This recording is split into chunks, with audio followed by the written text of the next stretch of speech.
ಈ ಸಿನಿಮಾ 2008ರಲ್ಲಿ ಬಿಡುಗಡೆಯಾಗುತ್ತೆ.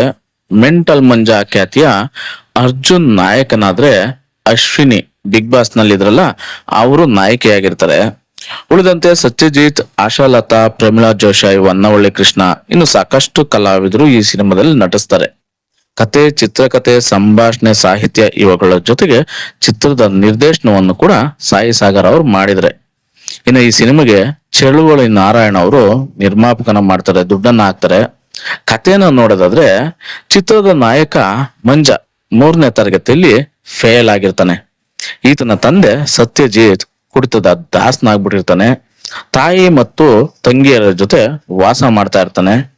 ಹೀಗಿರುವಾಗ ನಾಯಕನ ಅತ್ತೆ ಅವರ ಊರ್ನ ಜಾತ್ರೆಗೆ ಕರೆಯೋದಕ್ಕೆ ಅಂತ ಕುಟುಂಬ ಸಮೇತ ಬರ್ತಾಳೆ. ಆಗ ಅವರ ಜೊತೆ ನಾಯಕ ಅವ್ರ ಊರಿಗೆ ಹೋಗ್ತಾನೆ.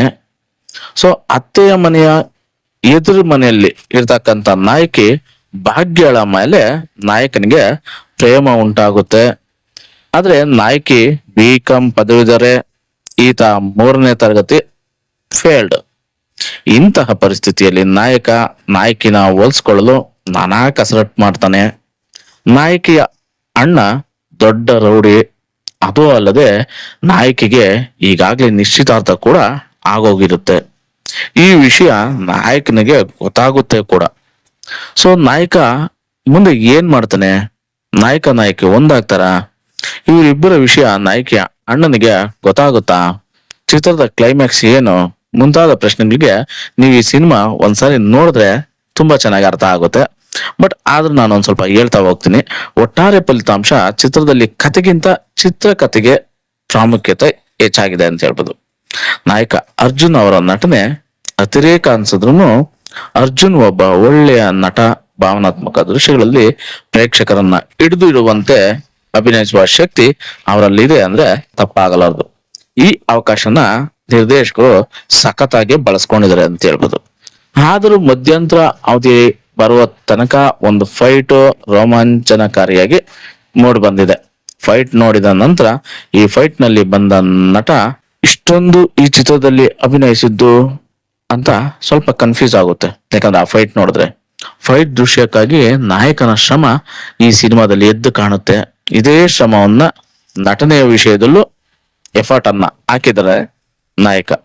ಇನ್ನ ನಾಯಕಿಯಾಗಿ ಅಶ್ವಿನಿ ಗಮನ ಸೆಳೆದ್ರು ಅಭಿನಯ ವಿಷಯದಲ್ಲಿ ಇನ್ನೂ ಸ್ವಲ್ಪ ಅಷ್ಟಕ್ಕಷ್ಟೇ ಅಂತ ಹೇಳ್ಕೊಬಹುದು.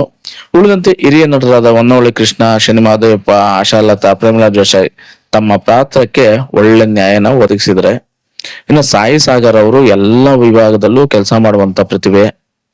ಅದರಲ್ಲೂ ಸಾಹಿತ್ಯ ವಿಷಯಕ್ಕೆ ಬಂದ್ರೆ ತಿಮ್ಮ ಚಿತ್ರದಲ್ಲಿ ಉಯ್ಯಾಲೆ ಉಯ್ಯಾಲೆ ಎಂಬ ಅತ್ಯುತ್ತಮ ಗೀತ ರಚನೆ ಮಾಡಿದಂಥವರು. ಈ ಚಿತ್ರದಲ್ಲೂ ಸಹ ಬ್ರಹ್ಮ ಓ ಬ್ರಹ್ಮ ಎಂಬ ಅದ್ಭುತವಾದ ಗೀತೆಯನ್ನ ಬರೆದಿದ್ರೆ. ಇನ್ನೊಂದು ಮೆಚ್ಚಬೇಕಾದಂತ ವಿಷಯ ಏನಂದ್ರೆ ನಿರ್ದೇಶಕರಾದ ಸಾಯಿ ಸಾಗರ್ ಅವರು ಈ ಚಿತ್ರಕ್ಕೆ ಉತ್ತಮವಾದ ಒಂದು ಕ್ಲೈಮ್ಯಾಕ್ಸ್ ನ ನೀಡಿದ್ದಾರೆ ಅಂತ ಹೇಳಿದ್ರೆ ತಪ್ಪಾಗಲಾರದು.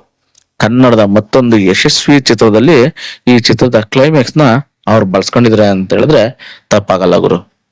ಇನ್ನು ವೆಂಕಟ್ ನಾರಾಯಣ ಅವರ ಅದ್ಭುತ ಸಂಗೀತ ತುಂಬಾನೇ ಮ್ಯಾಜಿಕ್ ಮಾಡಿದೆ ಅಂತ ಹೇಳ್ಬೋದು ಈ ಸಿನಿಮಾದಲ್ಲಿ. ಸಿನಿಮಾ ಓವರ್ ಆಲ್ ತುಂಬಾ ಚೆನ್ನಾಗಿದೆ.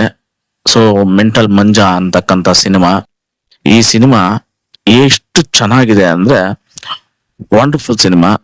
ಸೊ ಸಿನಿಮಾ ನೋಡಿದ್ರೆ ನಿಮ್ಗೆ ಅನ್ಸುತ್ತೆ ಸೊ ಸಾಯಿ ಸಾಗರ್ ಅವರು ಇಷ್ಟೆಲ್ಲಾ ವಿಭಾಗಗಳಲ್ಲೂ ಕೆಲಸ ಮಾಡಿ ಇಷ್ಟೆಲ್ಲ ಎಫರ್ಟ್ ಅನ್ನ ಹಾಕಿ ಅರ್ಜುನ್ ಕೈಲಿ ಇಷ್ಟೆಲ್ಲ ಆಕ್ಟಿಂಗ್ ಅನ್ನ ಮಾಡಿಸಿ ಒಂದು ಸಿನಿಮಾನ ಕಟ್ಕೊಟ್ಟಿದ್ರೆ. ಇದರಲ್ಲಿ ಅಶ್ವಿನಿ ಅವರು ಕೂಡ ನಟನೆ ಮಾಡಿದ್ರೆ. ಸಿನಿಮಾ ಓವರ್ ಆಲ್ ತುಂಬಾ ಚೆನ್ನಾಗಿದೆ ಅಂತ ಹೇಳ್ಬೋದು. ಸೊ ಹಾಗಾಗಿ ಸಿನಿಮಾನ ಒಂದೇ ಒಂದ್ಸಲಿ ನೋಡಿಲ್ಲ ಅಂದವ್ರು ನೋಡ್ಬಿಡಿ. ಹಾಗೆ ನನ್ನ ಚಾನಲ್ನ ಹಾಗೆ ಸಬ್ಸ್ಕ್ರೈಬ್ ಮಾಡ್ಕೊಂಬಿಡಿ. ನಿಮ್ ಸಪೋರ್ಟ್ ಸದಾ ನನ್ಗಿರ್ಲಿ ಅಂತ ಕೇಳ್ಕೊಳ್ತಾ ಸಿಗೋಣ ಮತ್ತೊಂದು ವಿಡಿಯೋದಲ್ಲಿ. ಧನ್ಯವಾದಗಳು. ಶುಭ ದಿನ.